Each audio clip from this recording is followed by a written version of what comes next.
1945, the war against Japan ended, but not everyone got the memo. In August 1945.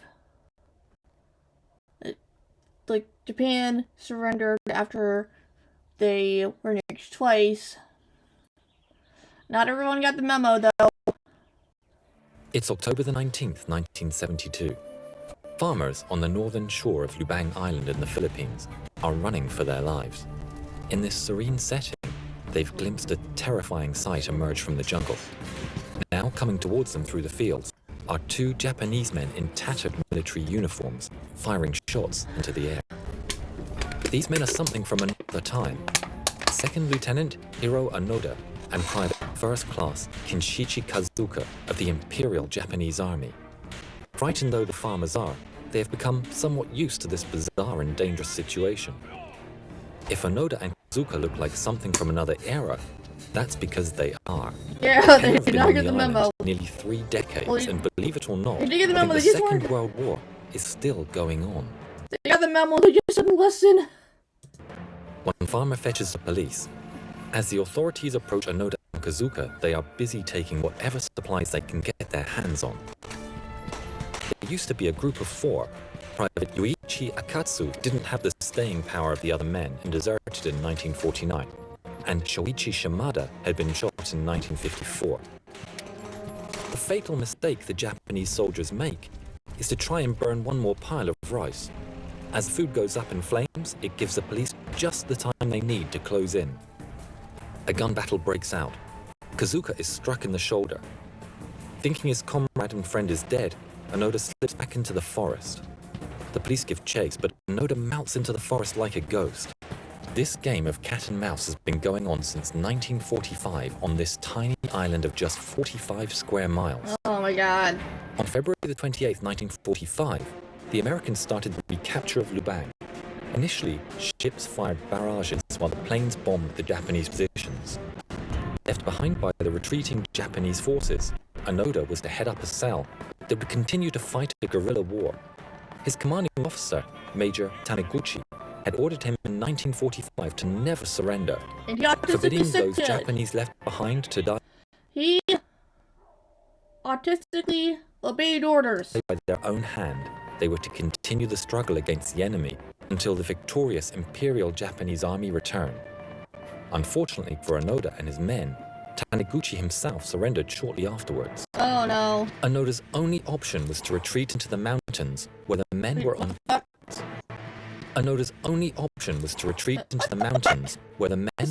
constant alert for survival and for the opportunity to create mayhem.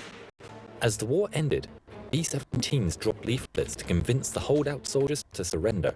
The leaflets contained an order from General Yamashita to give themselves up and surrender. But orders dropped from American planes? It must be subterfuge, yeah, that didn't go an American well. trick to fool the Emperor's loyal soldiers. Onoda and his men lived a tough life, maintaining military discipline day in, day out. Always on the move, they lived in temporary huts made of bamboo and mainly survived on such treats as boiled bananas. Ew. The men were able to supplement their diet by stealing from the natives of Lubang, occasionally shooting a cow and drying the meat. Every year, the men went through a ceremony, bowing in the direction of the Emperor's palace and reaffirming their commitment to continue to follow their orders and continue to fight the war. Though, with the passing of time, through death, injury, or desertion, Onoda is finally on his own. The most dedicated of all the men deals with this challenge like every other, dogged determination to follow his orders, conserving ammunition and still taking the battle to the enemy. Of course, all the locals were American spies and deserved to be attacked, didn't they? The locals were terrorized. Many died at the hands of Onoda and his men, and many attempts were made to convince him to surrender. Onoda has received excellent intelligence training, but they've trained him too well, leaving him to see everything as propaganda and consider all strangers his enemy. Leaflets are dropped, photos are displayed, personal messages are written. All of these bounce off Onoda, treats the communications as elaborate fakes made by American spies. Yeah, currently doing the age of AI. His own brother, Toshio, tries to bring him out of hiding by singing a song they used to know as students. Because Toshio is upset, His voice breaks during the strange jungle-bound performance.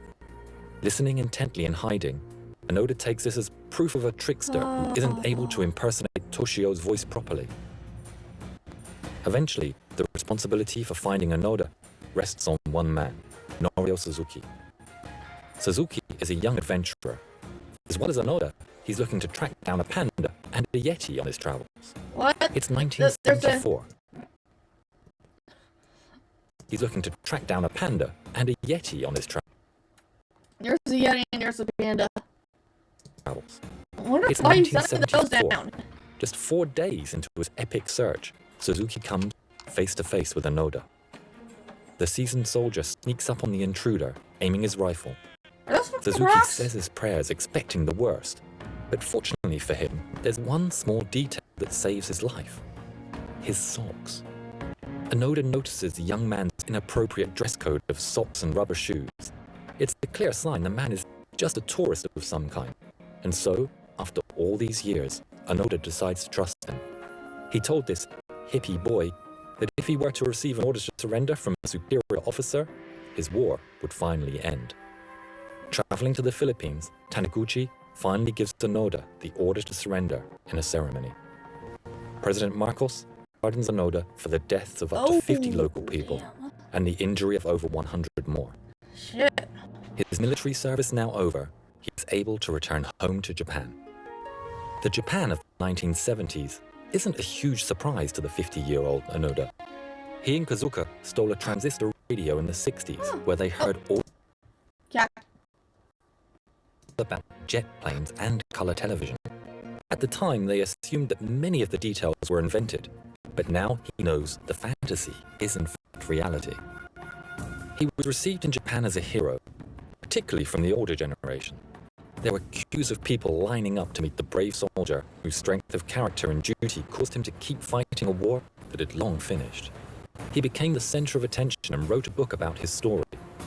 The younger generation weren't so sure. Yeah, Was he I'll a blame brave him. soldier or a fanatic who crossed the line? Yeah, A reported it's 30 like every people were blurry. killed during that post-war period, with 100 injured. Onoda himself questioned the wisdom of his own actions. Yeah, He later I said, don't blame him "I for that. cursed myself for just causing trouble all those years." Troubled by the attention and the fact that the philosophy of Japan had changed so much during his time in the jungle, he retreated from the public eye and moved to Brazil to be near his brother. Yeah, a lot of people from Japan moved to Brazil, and a lot of people from Brazil moved to Japan. A long and fruitful life, the old soldier finally passed away in just 2014 at the age of 91. Please tell us what you think of our videos by commenting below, and please like and share. Where Thanks. the fuck is it?